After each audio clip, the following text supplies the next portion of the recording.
ملزمان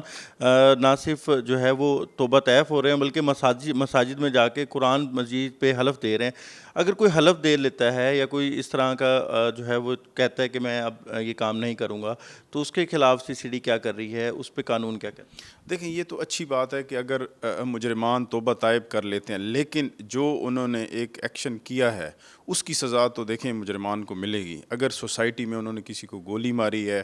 اگر کسی کو ڈپرائیو کیا ہے اس کے مال سے, یا کسی کو زخمی کیا ہے, کسی کو چوٹ پہنچائی ہے, اس کا تو ازالہ ضرور ہوگا اور اس کا ہوگا. یہ رہ گئی بات توبہ طائب کی, تو فیوچر کورس کریکشن کے لیے میرا خیال ہے یہ چیز ٹھیک ہے کہ اگر وہ کہتے ہیں اپنے علاقے کے معززان کو, اگر کہتے ہیں کہ علاقے کے جو معزز لوگ ہیں ان کے ساتھ اگر یہ اس چیز کو ڈکلیئر کرتے ہیں کہ ہم نیکسٹ ٹائم نہیں کریں گے, تو پھر ہم اس کو کنسیڈر بھی کریں گے, لیکن کنسیڈریشن کے ساتھ ہم ان کو مانیٹر بھی کریں گے.